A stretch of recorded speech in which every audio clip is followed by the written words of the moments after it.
Hi all, good evening. അപ്പോൾ എന്തൊക്കെയുണ്ട് വിശേഷങ്ങൾ? എല്ലാവരും പഠിക്കുന്നുണ്ടോ? അപ്പോൾ നിങ്ങൾക്ക് വേണ്ടി ഞാൻ വെയിറ്റിംഗിലാണ്. ക്ലാസ്സുകൾ സ്റ്റാർട്ട് ചെയ്യണം. നമുക്ക് ട്യൂസ്ഡേ എങ്കിലും ഈ ചൊവ്വാഴ്ചത്തേക്ക് നമുക്ക് ക്ലാസ് റീസ്റ്റാർട്ട് ചെയ്യണം. അപ്പോൾ കുറെ പേരൊക്കെ പുറകിലാന്ന് പറഞ്ഞല്ലോ. അപ്പോൾ അവരൊക്കെ മുന്നോട്ട് വരാൻ വേണ്ടിയിട്ട്, നമ്മുടെ ഒപ്പം എത്താൻ വേണ്ടിയിട്ടാണ് ഞാൻ ഈ വെയിറ്റ് ചെയ്യുന്നത്. എല്ലാവരും ഒരേപോലെ ഒരുമിച്ച് മുന്നോട്ട് പോകാൻ വേണ്ടിയിട്ടാണ്. ആർക്കും പുറകിലാണെന്നുള്ളൊരു ചിന്ത വരണ്ട. എല്ലാം ഡെയിലി നമ്മൾ പഠിച്ചു പോകുന്നുണ്ട് എന്നുള്ളൊരു കോൺഫിഡൻസ് അവർക്കും കിട്ടും. ആ ഒരു വിഷമം മാറും. നമ്മൾ പുറകിലാണെന്നുള്ള ഒരു വിഷമം മാറും. അതുകൊണ്ടൊക്കെയാണ് ഞാൻ 4 ദിവസത്തോളം വെയിറ്റ് ചെയ്യാന്ന് ഓർത്തത്. മാക്സിമം വീഡിയോസ് കണ്ടു തീർക്കുക കേട്ടോ. വീഡിയോസ് കാണുന്നത്, പഠിക്കുന്നത് നിങ്ങൾ പിന്നീടാണെങ്കിൽ നിങ്ങൾ വീഡിയോസ് കാണുന്ന സമയത്ത് നോട്ട്സ് എഴുതുക. നോട്ട്സ് എഴുതിയിട്ട് അത് നിങ്ങൾ നോട്ട് സൂക്ഷിക്കുക. ജസ്റ്റ് പോയിന്റ്സ് നോട്ട് ഔട്ട് ചെയ്യുക. എന്നിട്ട് പിന്നീട് നിങ്ങൾക്ക് അത് സാവധാനം നോക്കി നിങ്ങൾ സമയം പോലെ പഠിക്കാവുന്നതാണ്. പിന്നെ എനിക്ക് വേറൊരു കാര്യം നിങ്ങളോട് പറയാനുള്ളത്, നിങ്ങൾ ലെക്ചർ നോട്ട് എഴുതി പഠിക്കുക കേട്ടോ. നോട്ട് പ്രിപ്പയർ ചെയ്യുക, സ്വയം പ്രിപ്പയർ ചെയ്യുക. ഒരു ബുക്ക് മേടിക്കുക. 100 പേജിന്റെ ഒരു ബുക്ക് മേടിച്ചാൽ മതി. 100 പേജിന്റെയോ അല്ലെങ്കിൽ 200 പേജിന്റെയോ ഒരു ബുക്ക് മേടിക്കുക. അപ്പോൾ ഈ നോട്ട് എഴുതാൻ മടിയുള്ളവർ ആദ്യമേ ചെറുതായിട്ട് തുടങ്ങുക. ഒരു ചെറിയ രീതിയിൽ ഒരു ക്ലാസ് കേൾക്കുമ്പോൾ അതിൽ നിങ്ങൾ പറയുന്ന കാര്യങ്ങൾ നിങ്ങളുടെ ആ കേൾക്കുന്ന സമയത്ത് നിങ്ങളുടേതായ രീതിയിൽ ഒന്ന് എഴുതി വെച്ചിട്ടൊന്ന് പഠിച്ചു നോക്കി. ഇതിന്റെ ഒരു എത്ര മാത്രം ഇത് ഗുണം ചെയ്യും എന്നുള്ളത് എക്സാം ഹോളിൽ ഇരിക്കുമ്പോൾ നിങ്ങൾക്ക് ക്ലിയർ ആയിട്ട് പിടികിട്ടും.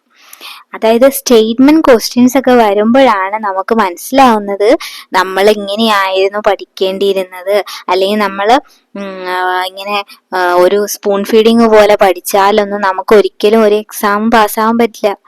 പിന്നെ വേറൊരു കാര്യം, അപ്പൊ നിങ്ങൾ ചോദിക്കും, നമ്മളിങ്ങനെ ലെക്ചർ നോട്ടൊക്കെ എഴുതി പഠിച്ചു, പക്ഷെ എന്നിട്ട് നമുക്ക് എക്സാമിന് നല്ലപോലെ ക്ലിയർ ആവാൻ പറ്റുന്നുണ്ടോ, അല്ലെങ്കിൽ എല്ലാവരും എക്സാമിന് റാങ്ക് മേടിക്കുന്നുണ്ടോ എന്ന് ചോദിച്ചു കഴിഞ്ഞാൽ അത് ഉറപ്പായിട്ടും ഉണ്ടാവില്ല.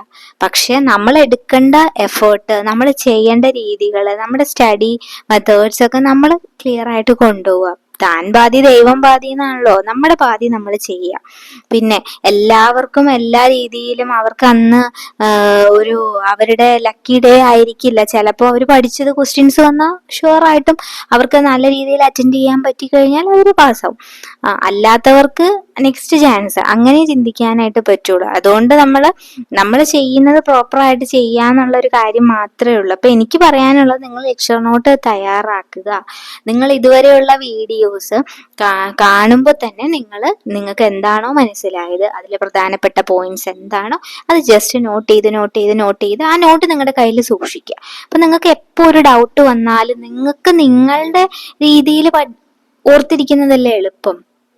ഞാനൊരു കോഡ് പറയുന്നതും നിങ്ങളൊരു കോഡ് യൂസ് ചെയ്ത് പഠിക്കുന്നതും തമ്മിൽ വ്യത്യാസമുണ്ട്. അപ്പോൾ ഓരോരുത്തരും അവരവരുടെ രീതിയിൽ അവരവരുടെ ശൈലിയിൽ ഒരു നോട്ട് സൂക്ഷിച്ച് അങ്ങനെ പഠിക്കുക. അപ്പോൾ നിങ്ങൾക്ക് ഒരുപാട് ഗുണം ചെയ്യും. അല്ലാതെ നമുക്ക് പഴയ പോലെ എന്താണ് ഡബിൾ എൻട്രി സിസ്റ്റം അങ്ങനെയൊന്നും ഒരിക്കലും ചോദിക്കില്ല. വളഞ്ഞ ചുറ്റിയുള്ള ചോദ്യങ്ങളായിരിക്കും എപ്പോഴും ചോദിക്കുന്നത്. അതായത് നമ്മളെ എപ്പോഴും തോൽപ്പിക്കുക എന്നുള്ളതാണ് ഒരു ഉദ്ദേശം. അല്ലാതെ എല്ലാവരും ജയിച്ചു കഴിഞ്ഞാൽ എല്ലാവർക്കും ജോലി കൊടുക്കാൻ പറ്റും. അപ്പോൾ ഏറ്റവും ടഫായിട്ടുള്ള ഒരു കോമ്പറ്റീഷൻ നമ്മൾ എക്സ്പെക്ട് ചെയ്യണം. ഏത് എക്സാമിന് പോകുമ്പോഴും നമ്മൾ അവിടെ നമ്മുടെ കൂടെ എഴുതുന്ന എല്ലാവരും ഏറ്റവും ബ്രില്യൻ്റ് ആയിട്ട് പഠിക്കുന്നവരാണ്, അല്ലെങ്കിൽ ഏറ്റവും സ്മാർട്ടായിട്ട് പഠിക്കുന്നവരാണ് എന്ന ചിന്തയിൽ തന്നെ വേണം നമ്മളും പഠിച്ചു പോകാനായിട്ട്. അപ്പോഴേ നമുക്ക് ആ ഒരു എന്താ പറയുന്നത്, ആ ഒരു കോമ്പറ്റീറ്റീവ് സ്പിരിറ്റ് വരുള്ളൂ അല്ലേ. അപ്പോൾ അതുകൊണ്ട് നമ്മൾ അതേപോലെ ഇപ്പോഴേ തന്നെ സ്റ്റാർട്ട് ചെയ്യുമ്പോൾ തന്നെ നമ്മളത് പ്രോപ്പർ മെത്തേഡിൽ കൂടെ തന്നെ നമ്മൾ ഫോളോ ചെയ്ത് പോവുക. അതുകൊണ്ടും കൂടിയാണ് ഞാൻ നിങ്ങൾക്ക് നോട്ട്സ് തരാത്തത്. അപ്പോൾ ആദ്യമായിട്ട് അല്ലെങ്കിൽ ആദ്യമായിട്ട് കാണുന്ന കുട്ടികൾക്ക് വേണ്ടിയിട്ടാട്ടോ ഞാൻ പറയുന്നത്. എൻ്റെ വീഡിയോയ്ക്ക് ക്ലാരിറ്റി കുറവുണ്ടാവും, പക്ഷെ സൗണ്ട് ക്ലാരിറ്റി കുറവുണ്ടെന്ന് എനിക്ക് തോന്നുന്നില്ല. അത്യാവശ്യം നല്ല ക്വാളിറ്റിയുള്ള മൈക്ക് തന്നെയാണ് ഞാൻ യൂസ് ചെയ്യുന്നത്. അതുകൊണ്ട് സൗണ്ട് ക്ലിയർ ആണെന്നാണ് എൻ്റെ വിശ്വാസം. അപ്പോൾ കാര്യങ്ങൾ അങ്ങനെ നിങ്ങൾ ആ ഒരു രീതിയിൽ നോട്ട് എഴുതി പഠിക്കാനായിട്ട് ശ്രമിക്കുക. പിന്നെ ഞാൻ നിങ്ങൾക്ക് വേണ്ടി വെയിറ്റ് ചെയ്യാണ്. വേഗം തന്നെ ഇതുവരെയുള്ള ക്ലാസ്സുകളെല്ലാം കണ്ട് നോട്ട്സ് ഒക്കെ റെഡിയാക്കി വെച്ചേക്കുക. ട്യൂസ്ഡേ ഒക്കെ ആകുമ്പോൾ നമ്മൾ വീണ്ടും ക്ലാസ് സ്റ്റാർട്ട് ചെയ്യും. അപ്പം ഞാനിവിടെ സിലബസ്, ഇതുവരെ ചില കുട്ടികൾക്ക് സിലബസ് അറിയില്ല. പലരും ചോദിക്കാറുണ്ട്, ഇതിൽ GK ഉണ്ടോ, മാത്സ് ഉണ്ടോ, കറന്റ് അഫയേഴ്സ് ഉണ്ടോ എന്നൊക്കെ ചോദിക്കാറുണ്ട്. GK മാത്സ് ഒന്നുമില്ല, പക്ഷെ കറന്റ് അഫയേഴ്സ് ഉണ്ടാവും. കറന്റ് അഫയേഴ്സ് എങ്ങനെയാന്ന് വെച്ച് കഴിഞ്ഞാൽ നമ്മുടെ കൊമേഴ്സ് റിലേറ്റഡ് ആയിട്ട് എന്തൊക്കെ മാറ്റങ്ങൾ സംഭവിക്കുന്നുണ്ട്, എന്തൊക്കെ repo rates, reverse repo rate, bank rate, അങ്ങനെ എന്തൊക്കെ ഇക്കണോമിക്കലി എന്തൊക്കെ ചേഞ്ചസ് നമുക്ക് നമ്മുടെ സമ്പദ് വ്യവസ്ഥയിൽ ഉണ്ടാകുന്ന മാറ്റങ്ങളും അത് റിലേറ്റഡ് ആയിട്ട് അത് കറന്റ് അഫെയർ ആയിട്ട് വരാൻ പാടില്ലേ? അപ്പോൾ നമ്മൾ അത് അപ്ഡേറ്റ് ചെയ്ത് പോകണം. അപ്ഡേറ്റ് ചെയ്ത് പോവാന്ന് പറഞ്ഞാൽ നമ്മൾ ന്യൂസ് പേപ്പേഴ്സ് ഒക്കെ ഒന്ന് വായിക്കുക, അങ്ങനെയുള്ള കാര്യങ്ങളൊക്കെ ചെയ്യുമ്പോൾ അതിൻ്റെയൊക്കെ ഒരു സാമാന്യമായിട്ടുള്ള ഒരു അറിവ് നമുക്ക് കിട്ടും. നമ്മുടെ സബ്ജക്ട് റിലേറ്റഡ് ആയിട്ട് PSC തന്നെ പറയുന്നുണ്ട്, പ്യൂർലി ഇതിൽ പറഞ്ഞിരിക്കുന്ന പോലെ തന്നെ ഇതിലുള്ളത് മാത്രമേ വരുള്ളൂ എന്ന് പറയാനായിട്ട് പറ്റില്ല. ഇതിന് പുറമെ നിങ്ങളുടെ BCom ക്വാളിഫിക്കേഷൻ എന്തൊക്കെ നിങ്ങൾക്ക് ആ ഒരു ക്വാളിഫിക്കേഷന് അനുയോജ്യമായിട്ട് ചോദിക്കാൻ പറ്റുമോ അതൊക്കെ ചോദിക്കും. അപ്പൊ അതുകൊണ്ട് അതിലും കൂടെ നമ്മൾ കോൺസെൻട്രേറ്റ് ചെയ്യണം. പിന്നെ അതുപോലെ 10 മൊഡ്യൂൾസിലായിട്ട് ഓരോ മൊഡ്യൂളിലും 10 മാർക്കാണ്. അപ്പൊ നിങ്ങൾക്ക് അറിയാലോ, ഈക്വലി ഇമ്പോർട്ടന്റ് ആണ്, ഓരോ മൊഡ്യൂളും ഈക്വലി ഇമ്പോർട്ടന്റ് ആണ്. അപ്പോൾ നമ്മൾ സിലബസ് പക്കയായിട്ട് നോക്കിയിട്ട് സിലബസ് പ്രിന്റ് ഔട്ട് എടുക്കാൻ പറ്റുന്നുണ്ടെങ്കിൽ പ്രിന്റ് ഔട്ട് എടുക്കുക. എല്ലാ എക്സാമിന് റാങ്ക് മേടിച്ചിട്ടുള്ള എല്ലാ ആളുകളും നല്ല രീതിയിൽ സിലബസ് ഓറിയന്റഡ് ആയിട്ട് പഠിച്ചവരായിരിക്കും. കാരണം അവിടെന്നും ഇവിടെന്നും എവിടെന്നെങ്കിലും എന്തെങ്കിലുമൊക്കെ പഠിച്ചിട്ട് പോയാൽ ഒരു രക്ഷയില്ല. സിലബസ് ഓറിയന്റഡ് ആയിട്ട് തന്നെ പോകണം. നമ്മൾ ചെയ്യാനുള്ളതൊക്കെ നമ്മൾ ചെയ്യുക. അതിന്റെ നമ്മുടെ എഫേർട്ട് നമ്മുടെ കാര്യങ്ങൾക്കൊക്കെ ഉള്ള റിസൾട്ട് നമുക്ക് നല്ല രീതിയിൽ കിട്ടുമെന്ന് പ്രതീക്ഷിച്ച് തന്നെ മുന്നോട്ട് പോകാം. അപ്പോൾ 10 മൊഡ്യൂൾസ് ഉണ്ട്. ഓരോ മൊഡ്യൂളിനും 10 മാർക്കാണ്. ഞാനിവിടെ സിലബസ് കൊടുക്കുന്നുണ്ട്, നിങ്ങൾക്ക് സ്ക്രീനിൽ കാണാം. അപ്പൊ നമുക്ക് സിലബസ് ഓറിയന്റഡ് ആയിട്ട് തീർക്കണം എന്നുണ്ടെങ്കിൽ നിങ്ങൾ കൃത്യമായിട്ട് കോപ്പറേറ്റ് ചെയ്യണം. ഇനി ഇതുപോലെ ലാഗ് വരാതെ നിങ്ങൾ ഡെയിലി നമ്മളെ ഫോളോ ചെയ്യുന്ന കുറച്ചു പേരുണ്ട്. ഞാൻ എപ്പോഴും വീണ്ടും വീണ്ടും പറയുന്നത്, നിങ്ങൾക്ക് വേണ്ടി ഞാൻ വെയിറ്റ് ചെയ്യുമ്പോൾ നിങ്ങൾ ഒപ്പം എത്താനായിട്ട് ശ്രമിക്കുക. ചൊവ്വാഴ്ച മുതൽ വീഡിയോസ് കാണുന്ന ആളുകൾ അതേ രീതിയിൽ റെസ്പോണ്ട് ചെയ്യുക, ക്ലിയർ ആയിട്ട് നോട്ട് എഴുതി പഠിക്കുക. ഓക്കെ, അങ്ങനെയൊക്കെ ചെയ്ത് കഴിയുമ്പോൾ ഉറപ്പായിട്ടും അതിന്റെ റിസൾട്ട് നമുക്ക് കിട്ടും. പിന്നെ ഡൗട്ട്സ് ഉണ്ടെന്നുണ്ടെങ്കിൽ നിങ്ങൾക്ക് കമന്റിൽ ചോദിക്കാം. എന്തെങ്കിലും ഡൗട്ട്സ് ഒക്കെ ഉണ്ടെന്നുണ്ടെങ്കിൽ കമന്റിൽ ചോദിക്കാം. പിന്നെ നമ്മൾ പ്യൂർലി ഈ സിലബസിൽ എന്താണോ പറഞ്ഞിട്ടുള്ളത്, ഏതൊക്കെ ടോപ്പിക്സ് ആണോ പറഞ്ഞിട്ടുള്ളത്, ആ ഒരു രീതിക്കായിരിക്കും പോകുന്നത്. ഇപ്പൊ കുറെ പേരൊക്കെ പറഞ്ഞു ജോലിക്ക് പോകുന്നവരാണ്, കൊച്ചു കുട്ടികളുള്ളവരാണെന്നൊക്കെ പറഞ്ഞത് കൊണ്ട് തന്നെ ഞാൻ ചെറിയ രീതിയിൽ എൻ്റെ ഒരു പഠിപ്പിക്കുന്ന രീതിയിൽ ചെറിയൊരു രീതിയിലുള്ള മാറ്റങ്ങളൊക്കെ കൊണ്ടുവരാനായിട്ട് ശ്രമിക്കുന്നുണ്ട്. അത് നിങ്ങൾ വഴിയെ ക്ലാസ്സുകളൊക്കെ കാണുമ്പോൾ നിങ്ങൾക്ക് അത് ഇഷ്ടമാവുകയാണെന്നുണ്ടെങ്കിൽ അങ്ങനെ നമുക്ക് കണ്ടിന്യൂ ചെയ്തുകൊണ്ട് പോവാം. അതല്ല പഴയ രീതിക്ക് പോയാൽ മതി, അങ്ങനെ പോവാം. അപ്പൊ എന്തായാലും നിങ്ങൾ പൂർണ്ണമായിട്ടും നിങ്ങൾ സപ്പോർട്ട് എന്ന് പറയുന്നത് നിങ്ങളാണ് എൻ്റെ എനർജി എന്ന് പറയുന്നത്.